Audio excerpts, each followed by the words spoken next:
Magandang araw, Pilipinas! Ito ang Valiente News hatid sa inyo ng Office of the Vice President.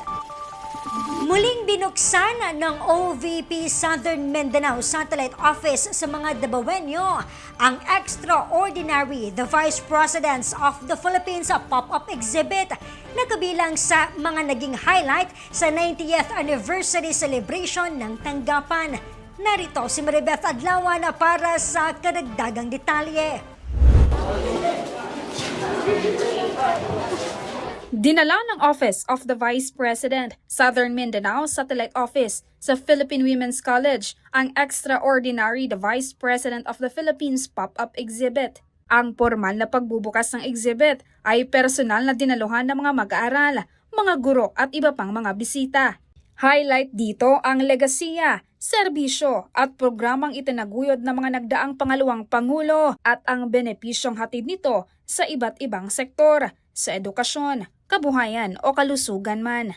Isa sa mga bumisita sa exhibit ang grade 12 student na si Nemesio. Naabutan siya ng aming team na binabasa ang talambuhay ng mga nagdaang pangalawang Pangulo sa bansa. Kwento niya sa amin, nakuha ng exhibit ang kanyang atensyon. Lalo't noon pa man ay nakahiligan na niya ang pag-aaral hinggil sa kasaysayan ng bansa. So it is helpful to know the knowledge of the students like me, to know what is the biggest contribution of our Vice President, because we don't know how big the contribution was. Like me, I am very interested in history.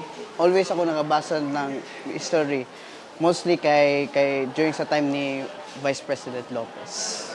Para kay Julian, tulad ng ibang asignatura, nararapat din na matutunan ang mahaba at makulay na kasaysayan na humubog sa ating bansa. Ako ang na-learn po kay each individual po has a big contribution po sa mga butang ilang gibuhat po deriya, and thankful po kayo po kay na-exhibit nga ni, pero at least man lang po kay na maka-relax niya at the same time magka-relax at the same time na po yung matunan.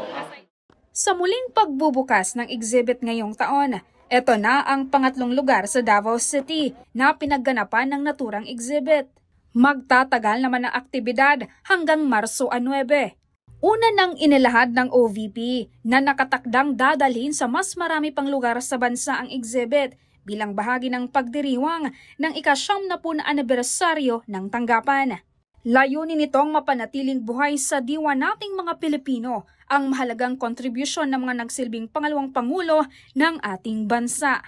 Mula dito sa Davao City, ako si Maribeth Adlawan, lahat para sa Diyos, bayan at pamilyang Pilipino. Valiente News. OVP binisita ang ilang paaralan sa lungsod ng 13 Martires sa lalawigan ng Cavite. Pagbabago bugs distribution at tree planting activity isinagawa. Ako si Claudette Loreto. Mahalin natin ang Pilipinas. Maraming salamat.